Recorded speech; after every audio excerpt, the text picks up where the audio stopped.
Raditu billahi rabba wa bil islami dina wa bi Muhammadin nabiyya wa rasula. Rabbi zidni ilman warzuqni fahman.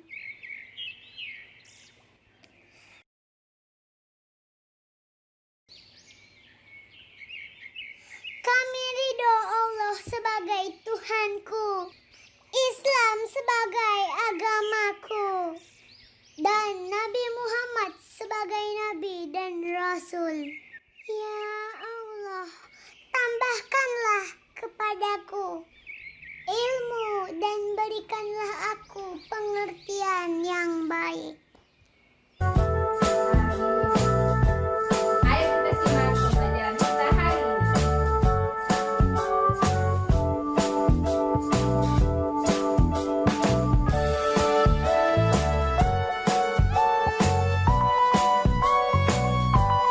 Adapun tujuan pembelajaran kita hari ini yaitu 1.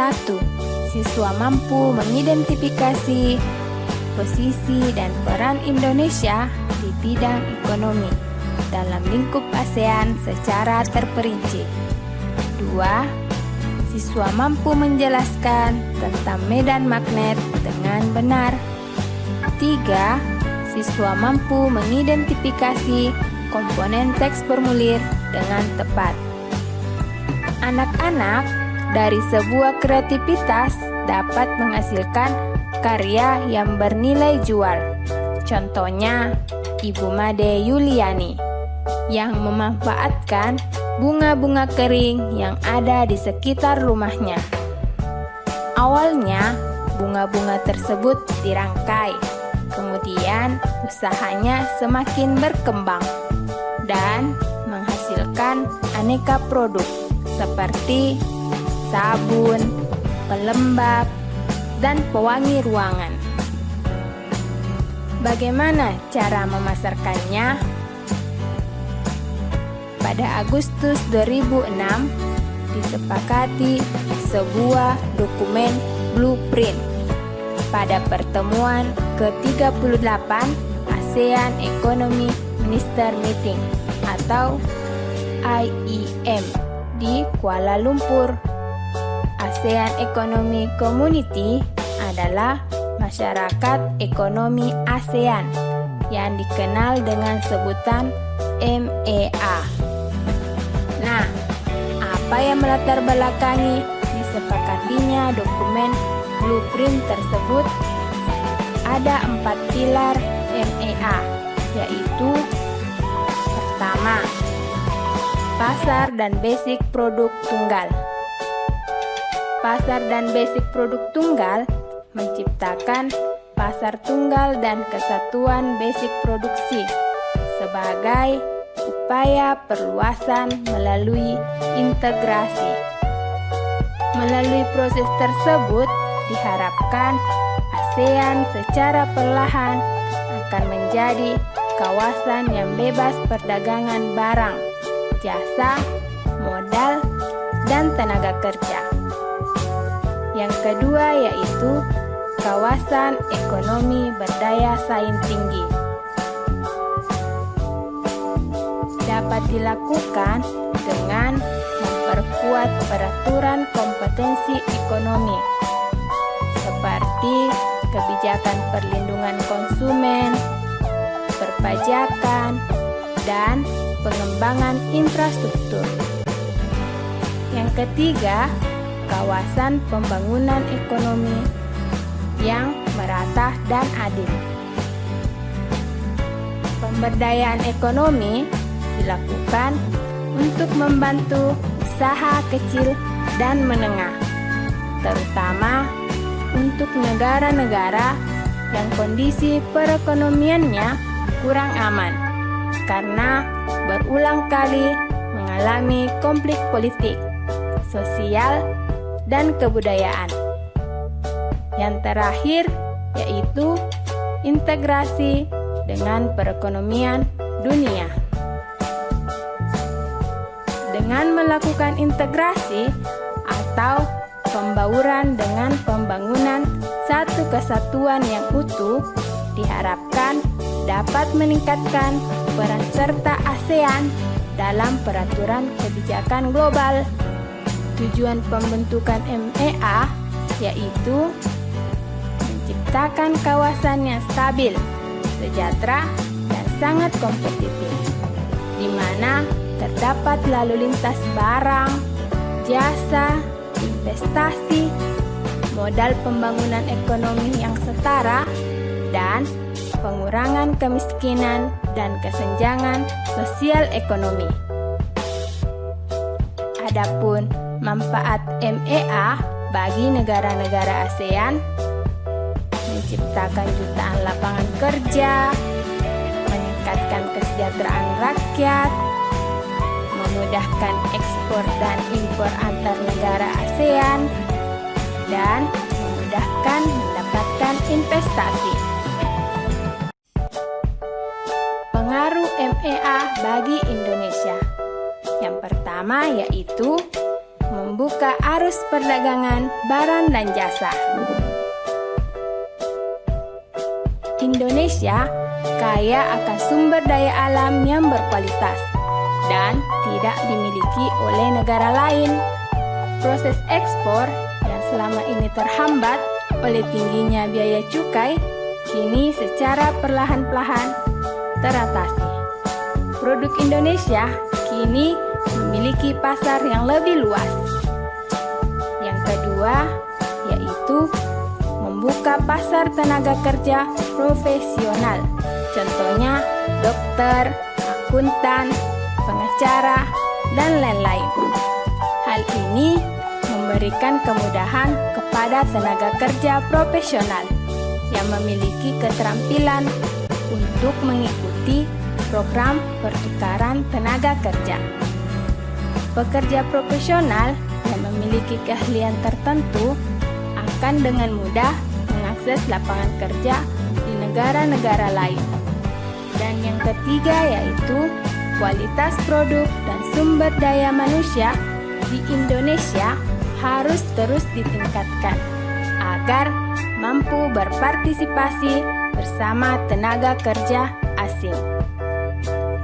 Dampak negatif MEA bagi Indonesia.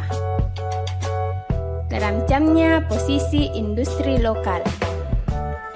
Banyak barang-barang di luar negeri yang akan masuk ke Indonesia, baik itu berkualitas rendah hingga ke kualitas tinggi, dengan harga yang tentunya akan lebih murah dibandingkan dengan produk yang sama di Indonesia. Nantinya, produk-produk tersebut akan menggusur produk Indonesia.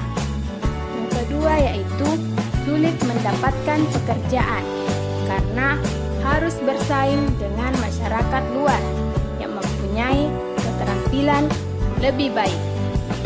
Banyak tenaga kerja yang akan ikut masuk ke Indonesia, baik itu pekerja profesional maupun pekerja non-profesional. Tentunya ini akan meningkatkan jumlah persaingan ketenaga kerjaan. Apalagi tenaga kerja asing ini bersedia dibayar lebih murah, sehingga akan lebih banyak pengangguran, apalagi bagi pekerja yang masih kurang keterampilannya. Dan yang ketiga yaitu adanya eksploitasi sumber daya alam dan sumber daya manusia. Di Indonesia memiliki banyak sumber daya alam, namun tidak dapat diolah sendiri. Hal ini dimanfaatkan oleh investor atau perusahaan asing untuk masuk ke Indonesia. Namun, hal ini dapat memberikan peluang kepada usaha-usaha kecil yang semakin berkembang. Salah satunya usaha cenderamata. Cenderamata ini terbuat dari magnet. Bagaimana magnet bisa menempel? Mari kita pelajari tentang medan magnet. Medan magnet adalah daerah atau wilayah yang dipengaruhi oleh gaya magnet. Besar medan magnet tergantung pada kekuatan magnet. Medan magnet tidak dapat dilihat, tetapi dapat digambarkan. Untuk lebih memahami, ayo kita perhatikan percobaan medan magnet berikut.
Jangan lupa dicatat percobaan medan magnetnya ya. Anak-anak, pernahkah kalian mengirim barang?